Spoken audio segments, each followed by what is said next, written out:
มื้อนี้มาเฮ็ดอ้อไก่แม่ไข่โอ้ยเป็นตาแซ่บเดะเนาะนี่ผักเขาก็ได้เก็บเอามายงมายังอยู่ทั้งหลังบ้านอันนี้ก็เครื่องตำไว้แล้วอันนี้ก็น้ำข้าวเบื่อตำไว้ละเอาเครื่องลงมาคั่วบัดนี้นะคั่วตำหัวสิงไข่ขิงข่าผักบัวผักเทียมผักบ่ได้ใส่บักเผ็ดเพราะว่าหลานสิกินบ่ได้คั่วเครื่องเหลืองแล้วเอาไก่ลงบัดนี้เอาไก่ในไข่โอ้ย หลังคั่วไข่เอาใส่น้ำหลังยันก็เอาเครื่องมาปรุงแบบนี้นะงามาปรุงเอาเกลือใส่แบบนี้นะใส่น้ำปลาน้ำใส่ปลาแดกน้ำน้อยนึงนี่ก็เอาขนอใส่คน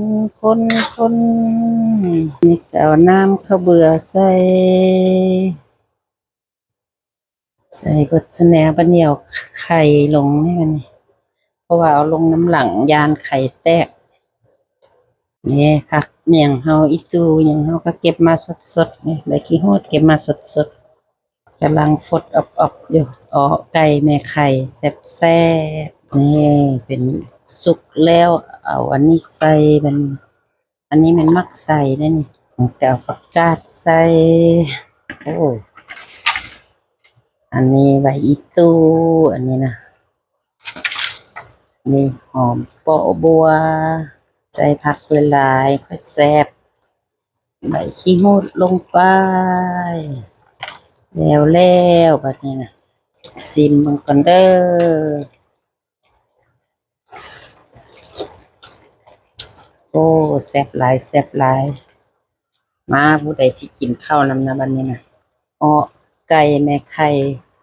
ไว้ไข่เต็มสุกละหน้าตาเป็นที่ละใส่ผักบักกะลายแซ่บขนาดเลยมาเด้อไปกินข้าวนำนะ